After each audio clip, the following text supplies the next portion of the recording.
एक समय की बात है। एक गांव में एक व्यापारी रहता था। वह अपना पेट भरने के लिए गांव-गांव जाकर टोपियां बेचा करता था। वह रोज सुबह एक बड़ी सी टोकरी में टोपियां लेकर निकलता था।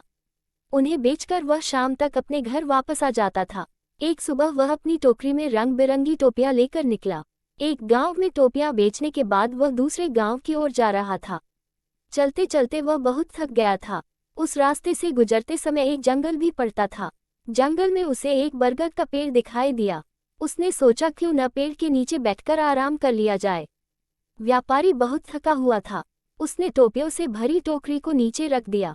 फिर सिर से टोपी को उतारकर नीचे रखा और गले से गमछे को उतारकर जमीन पर बिछा दिया और उस पर लेट गया।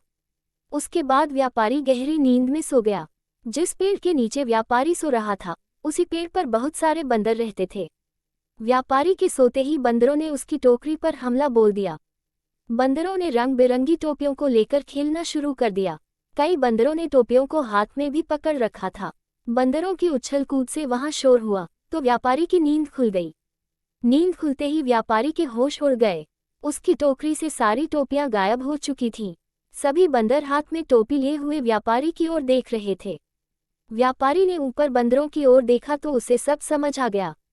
व्यापारी परेशान हो गया। वह सोच में पड़ गया कि अब टोपियां न बेच पाने के कारण उसका कितना नुकसान हो जाएगा। यही सब सोचते हुए वह अपना सिर खुजाने लगा। उसे ऐसा करता देख बंदर भी अपना सिर खुजलाने लगे। व्यापारी को ये देख गुस्सा आ गया। उसने गुस्से में अपने सिर पर अपना हाथ तेजी से मारा। बंदरों ने भी अपने हाथ से अपने सिर पर तेजी से मारा। बंदरों को ऐसा करता देखा व्यापारी को समझ आ गया कि बंदर उसकी नकल उतार रहे हैं। अब व्यापारी को एक तरकीब सूझी जिससे वह अपनी टोपियां वापस ले सकता था। अब उसने जिस टोपी को सोते वक्त सिर के नीचे रखा था, उसको सिर पर पहन लिया। बंदरों ने भी झट से हाथों में पकड़ी हुई टोपियां सिर पर पहन ली। अब व्यापारी ने सिर पर पहनी टोपी को जमीन पर फेंक दिया। बंदरों ने भी व्यापारी की नकल उतारते हुए अपने सिर पर पहनी हुई टोपियां जमीन पर फेंक दी। व्यापारी की तरकीब काम कर गई थी। उसने जल्दी जल्दी सारी टोपियां इकट्ठी की।